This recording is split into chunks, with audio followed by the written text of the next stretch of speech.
Es característico de la dermatitis herpetiforme su asociación a una enteropatía por gluten asintomática, su asociación a bronquiectasias, no lo he mencionado, alta incidencia de HLA-B28, ¿no? HLA-B6 está implicado por si acaso en dermatitis herpetiforme, cursar siempre con esteatorrea y presentar ANA muy positivos. No hay relación de ANA con dermatitis herpetiforme.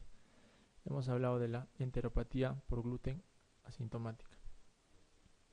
Una mujer de 23 años consulta por presentar desde hace varios meses unas pápulas y vesículas agrupadas localizadas en codos, rodillas, núclea y glúteos. Pápulas y vesículas agrupadas en codos, rodillas, núcleo y glúteos. Le realiza una inmunofluorescencia directa objetiva de depósitos granulares IgA en papilas dérmicas. O sea, es una ampolla subepidérmica, ¿no? ¿Cuál de los siguientes enunciados es cierto en esta paciente? Debe aplicarse una crema acaricida todas las noches. O sea, es un tipo de pemfigoide, ¿no es cierto? Porque es por debajo de la epidermis. El tratamiento de elección es corticoide tópico. Podría ser corticoides, no se olviden, en tipo de pemfigoide se utiliza corticoide. Es aconsejable que se realice una dieta sin gluten. El mejor tratamiento es yoduro potásico, no presenta un riesgo más elevado de linfoma. Podríamos, yo pienso la C, claro, es aconsejable que realice una dieta sin gluten, ¿no? Está hablando de pápulas y pústulas agrupadas, codo, rodillas y glúteos. IgA, no se olviden, IgA dermatitis herpetiforme. Esta es la misma. Respecto al pénfigo vulgar es cierto, es mucho más frecuente en mayores de 75 años. No es cierto, en jóvenes. Suele debutar en un 70% de los casos con ampollas laterocervicales y periungales, ¿no? Generalmente son las sanas, no se olviden, aparentemente sanas. Una forma muy común de inicio es la afectación de la mucosa oral en forma de lesiones erosivas muy dolorosas que cursan por brotes. Sí, una característica del pénfigo vulgar es que afecta a mucosa oral, no se olviden, más que el pemfigoide. El pemfigoide, o sea, si nos dicen nunca hay ampollas en mucosa oral en pemfigoide, ¿es cierto, falso? Falso, ¿no? O sea, nunca sería ser exagerado. Pero es muy raro encontrar ampollas en mucosa oral en pemfigoide. Es más frecuente encontrarlos en pénfigo vulgar. La clínica es muy sencilla de controlar, sobre todo las lesiones orales que se resuelven en pocos días. En pénfigo vulgar, tratamiento, a veces, bueno, tenemos pacientes que estamos tratando los 6 meses, 8 meses, no salen. El tratamiento se realiza exclusivamente con sulfonas, no. Entonces, la C, ¿no? Diabético de 72 años presenta desde hace 2 años brotes de ampollas generalizadas flácidas sin afectación de mucosas. Su actuación será: pienso en pénfigo vulgar, por lo que tomo biopsia para hematoxilina y eosina y solicito anticuerpos antisustancia intercelular. No, anciano, ¿no es cierto? Pienso en dermatitis herpetiforme, por lo que solicito biopsia de vellosidades intestinales y la determinación de HLA. El diagnóstico es evidente, es una culiculosis bulosa, por lo que reviso su glicemia, tampoco. Pienso en pemfigoide ampolloso, por lo que además de biopsia de piel para hematoxilina y eosina, solicito inmunofluorescencia directa y solicito anticuerpos antimembrana basal. Sí, ¿no es cierto? Un anciano. Acá, por ejemplo, nos confunden, ¿no? Porque nos hablan de ampollas flácidas, ¿no? Pero acá la clave es la edad, ¿ya? La edad.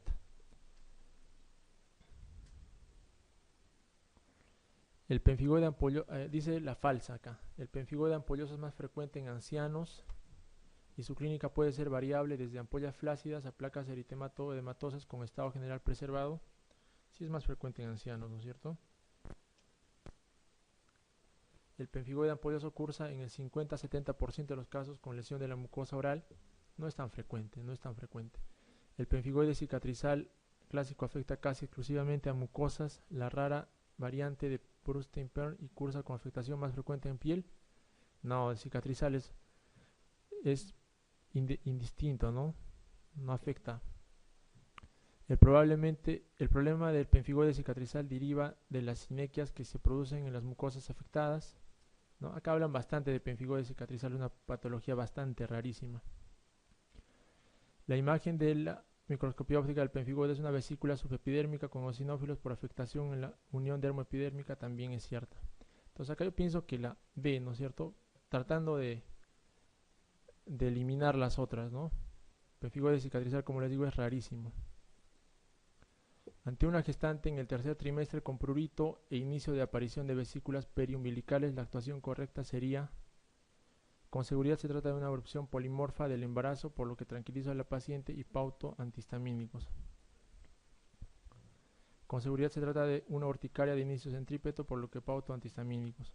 Debo descartar herpes gestacional porque, aunque raro, es en su forma de debutar. Solicito biopsia de piel para hematoxilina e inmunofluorescencia directa, ¿no? Esta última es la verdaderamente diagnóstica al mostrar depósitos lineales de unión dermoepidérmica de complemento 3. Eso lo hemos visto, ¿no? Herpes gestacional, o también llamado, este también se llama impétigo herpetiforme, ya en gestantes. Rarísimo, rarísimo. Una vez hemos visto un impétigo herpetiforme. Ambigua la pregunta. Debo descartar herpes gestacional, por lo que me abstengo de medicar porque el diagnóstico se realiza por biopsia cutánea del feto afecto. No tiene que diagnosticarse a la madre, ¿no? La C. Lo importante es que ustedes conozcan les he dicho las características típicas de cada una, ¿no? Porque hablando también de pénfigo, existen una variedad de pénfigos, aparte del vulgar, ¿no? Poleáceo, fuego salvaje, hay un pénfigo jale jale. El tratamiento de la dermatosis IgA lineal se realiza con esteroides tópicos, esteroides orales, sulfonas, corticoides orales más sulfonas o corticoides orales más acetoprina. Habríamos dicho corticoides orales, la base, ¿no? En cualquier dermatosis ampolear.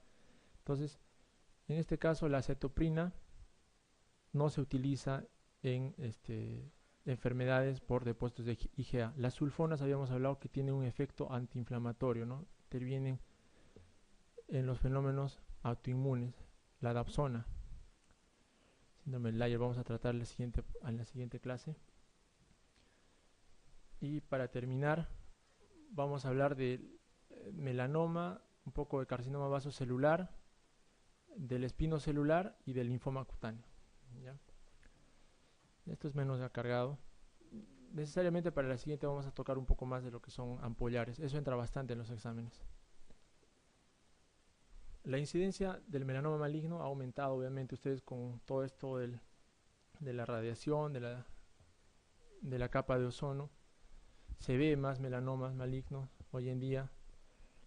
No se olviden que el melanoma, la forma de melanoma maligno más frecuente en el Perú es acá tengo el lentiginoso acral. En el Perú es el más frecuente, ¿ya? Si hablan de otros países, el más frecuente va a ser el de extensión superficial. Pero en nuestro país el melanoma lentiginoso acral es el más frecuente y es el más severo, ¿ya? Existen otras formas de melanoma, ¿no? El melanoma nodular, el desmoplásico. Hay otro grupo raro de melanomas, pero el más frecuente en nosotros es el melanoma lentiginoso acral, es el más severo, es el que hace más metástasis, ¿ya?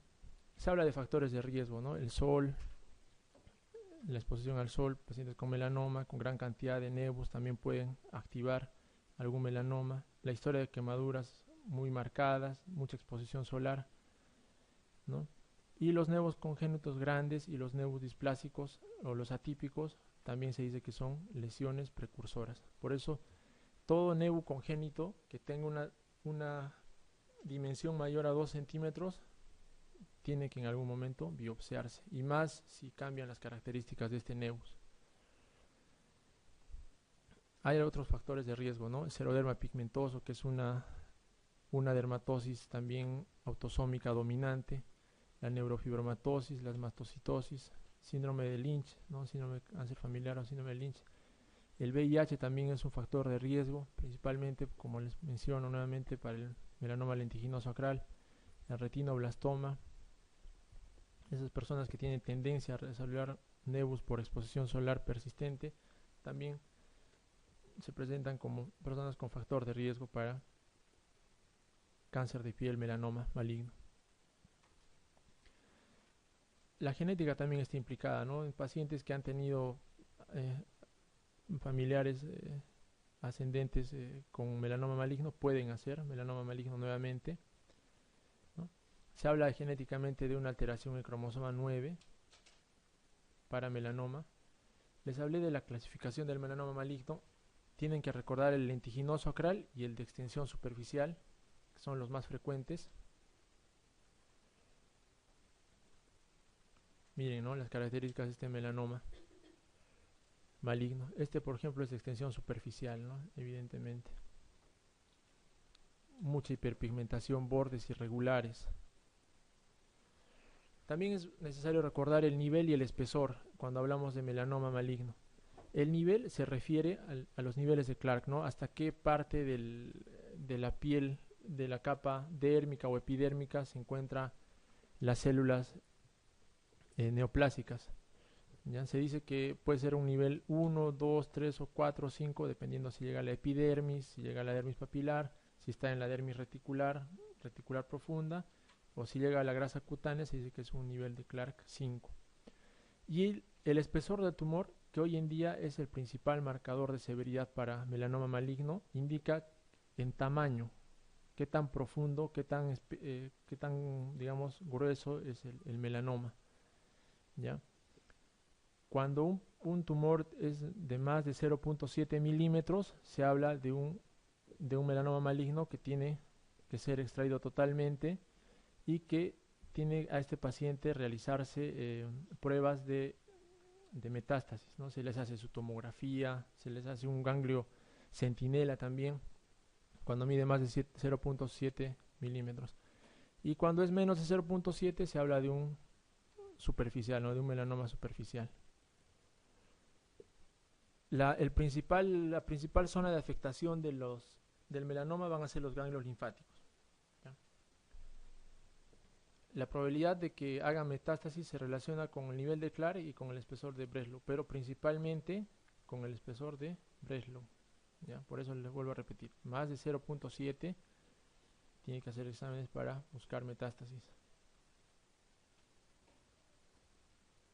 Muy raramente afectan vasos sanguíneos, más afectan ganglios. Con relación al melanoma, una pregunta, a ver, vamos a ver acá. El léntigo maligno es más frecuente. El de extensión superficial es invasor. El lentiginoso acral tiene buen pronóstico. La mayoría de ellos crece sobre tumores melanocitarios previos. Influye la exposición solar de hipoestacional. En general, la exposición solar, cualquier tipo de exposición solar puede afectar, ¿no? El lentiginoso acral es el que tiene peor pronóstico y es el que más diagnosticamos aquí en el Perú, lamentablemente.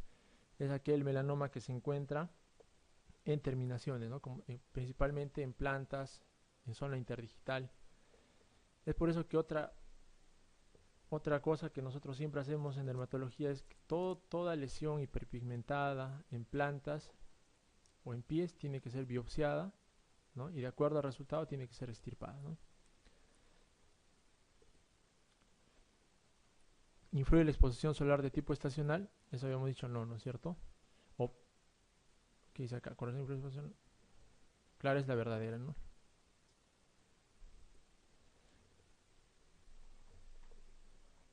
Esta es una tabla que muestra el estadiaje del melanoma. En realidad eso no deberían conocerlo. Es importante nada más que ustedes conozcan las características de algunos, ¿no? La malignidad del melanoma lentiginoso acral es el más frecuente en nuestro país. El espesor de Breslow es el que va a determinar la metástasis. En el melanoma los niveles de Clark miden grosor de la tumoración, ¿no es cierto? Miden el nivel. Los niveles de Breslow miden niveles anatómicos de invasión. En la zona de Banks son de mejor pronóstico. Siempre hay que hacer un vaciamiento ganglionar. Puede aparecer en las mucosas. Entonces, ¿puede aparecer en mucosas de melanoma? Sí, ¿no? El resto son falsas. Hemos dicho que el nivel es de Clark, el grosor es de Breslow. Las zonas de Banks se refieren a la zona yuntural, o sea, por encima de la unión dermoepidérmica, tiene mejor pronóstico, obviamente, no ha penetrado y no tiene el riesgo de hacer metástasis. Siempre hay que hacer un vaciamiento ganglionar, no siempre, ¿no? hemos dicho en tumores que están por encima de 0.7 milímetros, según el grosor de Breslow. Uno de los siguientes datos es el factor predictivo de supervivencia más importante en el melanoma maligno en estadio 1, es decir, melanoma localizado sin invasión ganglionar. Señálelo. La edad del paciente, subtipo histológico celular, localización del melanoma, grosor del tumor, o índice o nivel de Breslow, o tipo de piel. Grosor, ¿no es cierto? El lugar más frecuente de metástasis del melanoma maligno, ya hemos dicho, ganglios. Indica cuál de las siguientes lesiones pigmentarias constituye con mayor frecuencia un precursor potencial del melanoma cutáneo. El displásico, ¿no es cierto? Porque congénito puede ser también, pero acá tendrían que darnos la dimensión. Un nevo congénito de menor de 1 centímetro no tiene por qué preocuparnos. El halo nevus es una zona de hipopigmentación alrededor del nevo. Eso también lo vemos con frecuencia. La presencia de una pigmentación parduzca en grandes pliegues, cuello, axilas, con hiperkeratosis, plegamiento y engrosamiento aterciopelado de la piel se denomina tiña negra, psoriasis inversa, acantosis nigricans, acroelastoidosis o ictiosis simple. Entonces, pigmentación en pliegues, entonces tendría que ser acantosis, ¿no? ¿Cuál de estos rasgos no es criterio de sospecha de cambios malignos en una lesión pigmentada melanocítica? Variación del color, diámetro superior a 0.5 centímetros en crecimiento en un adulto, sangrado, bordes simétricos, prurito. Entonces, bordes simétricos. El nevus sebáceo es un tumor congénito. En la infancia clínicamente es una placa de alopésica en la tubertasis papilomatoso. En ocasiones puede formar parte del síndrome de Solomon o todas son correctas. El nevus sebáceo es una patología relativamente frecuente. Vemos, es una especie de tumoración de bordes no definidos que aparecen en cuero cabelludo en el recién nacido. No aparecen, ¿no? Porque en realidad nacen con eso los recién nacidos. ¿No? Al ser una placa media tumoral, obviamente no va a tener folículo piloso, bordes irregulares, media papilomatosa. ¿Ya? Entonces, en este caso, todas son correctas. La micosis fungoide, esto lo habíamos hablado también, en algún momento van a preguntar sobre micosis fungoide. Es un tipo de linfoma de células T, ¿ya? Este va a presentarse en manera de parches, placa o tumor. Esos son los 3 estadios de la micosis fungoide, ¿ya? Y tiene una forma severa que se llama síndrome de Sézary. El síndrome de Sézary va a tener un compromiso sistémico, ¿no? Con hepatomegalia, esplenomegalia, un paciente comprometido y además de eritrodermia, ¿no? Ahorita les voy a mostrar una foto de él. Característicamente en micosis fungoide vamos a encontrar un tip, ¿no? Que es el hallazgo en la histopatología de los microabscesos de Pautrier, ¿ya? Microabscesos de Pautrier. Dentro de todo, la micosis fungoide o linfoma de células T es rara, pero que está creciendo en incidencia. Antes no había tanta micosis fungoide, ahora inclusive antes se reportaban casos de micosis fungoide. Hoy en día ver micosis fungoide es común. Miren, ¿no? Estas lesiones eritematosas parecieran manchas nada más. Micosis fungoide. En estadio placa. Aquí estadio tumoral. Miren, estadio tumoral, ya más claramente definido. ¿Cuál de los siguientes procesos linfoproliferativo corresponde a un linfoma de células T? Micosis fungoide. Eso tienen que saberlo. A veces por el nombre micosis fungoide uno podría confundirse.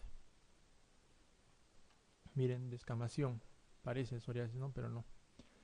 Descamación. Esto se llama eritrodermia, ¿no? Eritema y descamación es eritrodermia. Acá ya hay tumores, ya hay placas más grandes y las características microabscesos de Pautrier. Acá, en epidermis. Igual, tumores diseminados, células atípicas, linfoma T. La micosis fungoide es un tumor de linfocitos B. Se trata con antifúngicos. Existe una forma tumoral, sí, es raro en la infancia. Entonces C y D son correctas. Y microabscesos de Pautrier, miren. Miren, una placa también con microabscesos de Pautrier. micosis fungoide. Igual, micosis fungoide. Miren esta epidermis en la imagen histopatológica con una variación total, ¿no?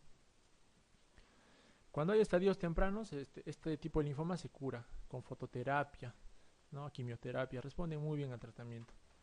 Pero cuando está en un estadio tumoral, ¿no? Así como el que tenemos acá, ya es un poco complicado también el tratamiento. Tienen muy mal pronóstico. Miren, por ejemplo, este paciente con síndrome de Sézary, ¿no? Eritrodermia, compromiso general. Miren, placas descamativas. Entonces, del linfoma, no se olviden del linfoma de células T o micosis fungoide, recordar que puede ser una mancha, una placa, un tumor. Recuerda también el hallazgo histopatológico, la célula, los microabscesos de Pautrier, ¿ya? Y que en algunas formas leves se pueden curar. Finalmente, ¿no? Cáncer cutáneo, hablamos de carcinoma vasocelular y carcinoma espinocelular o carcinoma epidermoide. Entonces, la queratosis actínica es la lesión precancerosa más común, ¿ya? Junto con la leucoplasia oral vellosa. La leucoplasia oral vellosa también es otra dermatosis precancerosa muy frecuente.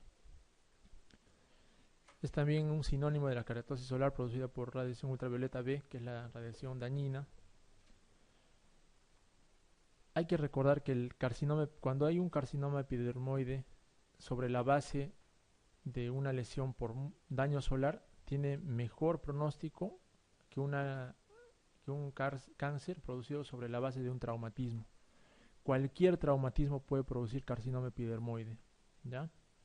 Una quemadura, una simple úlcera de éstasis se puede convertir en un carcinoma epidermoide, ¿ya? Otra cosa a tener en cuenta es que la queratosis actínica puede derivar en un cuerno cutáneo. No sé si alguna vez han visto ustedes. Un cuerno es una cornificación o una hiperplasia de la capa córnea sobre la base de una queratosis actínica. Es muy importante, es una lesión precancerígena también. Puede ser endofítica o exofítica. Primero, hablando del carcinoma espinocelular, hay que recordar que el espinocelular puede presentarse en cualquier parte del cuerpo, pero principalmente en zonas de fotoexposición, ¿ya? Cuando se presenta en zonas que son distintas a las zonas de exposición, o sea, fuera de la cara, imagínense un epidermoide, ¿no? Un espinocelular en tórax, entonces hablamos de enfermedad de Bowen, ¿ya? Hay una atipia en todo el espesor del epidermis.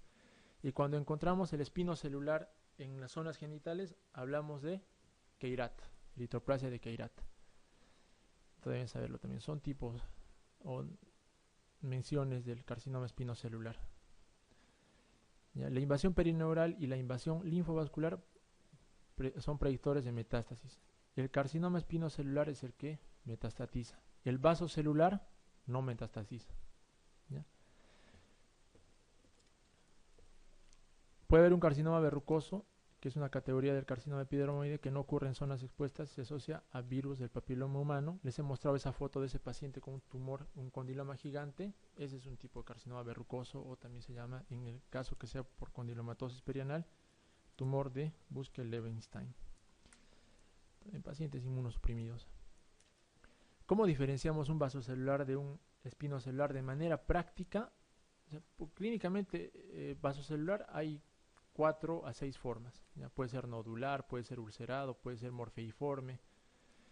Entonces, ¿cuándo estamos frente a un vasocelular? Principalmente cuando el tiempo de evolución es más largo. En cambio, en el epidermoide, el tiempo de evolución es corto. Es la principal diferencia, yo diría, para que nosotros podamos dar un diagnóstico presuntivo en una tumoración en cara, ¿no? El tiempo, sobre todo. Cuando tenemos una lesión ulcerada de 4 años, 5 años, tiene que ser un vasocelular. Si hablamos de una lesión ulcerada de 1 mes, 2 meses, rápidamente, por encima que no remite, porque normalmente a estos pacientes siempre les han dado antibióticos, les han dado antibióticos tópicos, cremas, no remiten ese tiempo de 1 mes, 2 meses y sigue creciendo, estamos frente a un epidermoide probablemente, ¿no? Claro que no es una regla, ¿no? Pero para orientar nuestro diagnóstico. Porque clínicamente los podemos ver iguales. Miren, este es un cuerno cutáneo, ¿ven? Entonces, sobre la base de una queratosis actínica se ha producido un cuerno cutáneo. Acá hay telangiectasis. Entonces, esto se retira y se biopsia la base para ver que no haya displasia. Entonces, hemos hablado del espino celular Bowen cuando no se localiza en cara y Queyrat cuando es en genitales. Tiempo de evolución corto. El vaso celular ya les había hablado, tiempo de evolución largo, tiene un aspecto perlado con telangiectasis en superficie, tiene buen pronóstico, puede ser pigmentado, ¿no? Puede ser un nodular, superficial, el crecimiento es lento, esa es la característica. Miren aquí por ejemplo, esta es una úlcera, un carcinoma vasocelular, aquí también viene una depresión perlada, es un carcinoma vasocelular. El tiempo de evolución es largo, el paciente viene realmente porque lo tiene mucho tiempo. De igual manera, ¿no? A pesar de ser tan aparatoso este tumor, es un vaso celular nodular. Tiene buen pronóstico, ¿no? Se le hacen, obviamente que el problema aquí sería la parte estética, ¿no? Pero en general en ancianos hacer colgajos, hacer reconstrucciones es mucho mejor, muy sencillo. No queda casi nada cuando se retiran los tumores. Muy elástico. Miren por ejemplo este carcinoma vasocelular, ¿no? Escleriforme. En esta ubicación es un poco complicado ya manejar porque tienes que sacar bordes. Aquí están conductos lacrimales. Esto tiene que entrar con cirugía de cabeza y cuello. Pero igual, así nomás se puede presentar un carcinoma vasocelular. La queratosis actínica nunca evoluciona a epitelioma espinocelular o epidermoide. Eso es falso, ¿no? No se debe extirpar, pues recidiva en la cicatriz. Falso, es frecuente en piel cubierta, no expuesta. No es tan frecuente, ¿no? No es tan frecuente. Si está en piel no expuesta, no se olviden, Bowen se llama, enfermedad de Bowen. Y si está en genitales, Queyrat. No está influida por la exposición solar, también es falso. Responde a tratamiento tópico con 5-fluorouracilo. Sí responde. Inclusive el tratamiento ahora casi permanentemente de elección es o bien crioterapia o bien fluorouracilo. Responde muy bien. Es un citostático, ¿no? El fluorouracilo. Término Ulcus-Rodens sirve para designar a úlcera varicosa crónica, pioderma gangrenoso, úlcera tuberculosa, úlcera sifilítica o una variedad clínica de epiteloma o carcinoma vasocelular. El Ulcus-Rodens es una forma de mencionar al vasocelular nodular.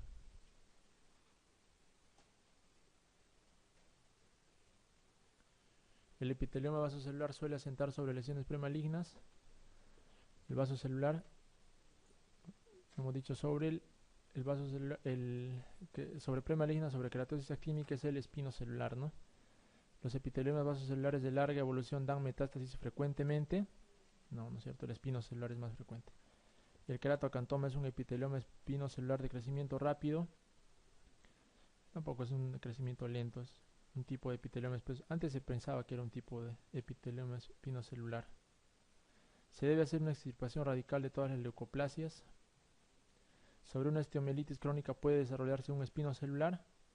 Sí, hemos dicho que sobre cualquier tipo de lesión puede producirse un espinocelular. Condilomatosis gigante Buschke-Levitan está producida por virus de herpes simple. Es un tipo de vasocelular. Es una variante de espinocelular. Es una lesión melánica o se debe a una intolerancia a la luz solar. Entonces hemos dicho una variante de espinocelular.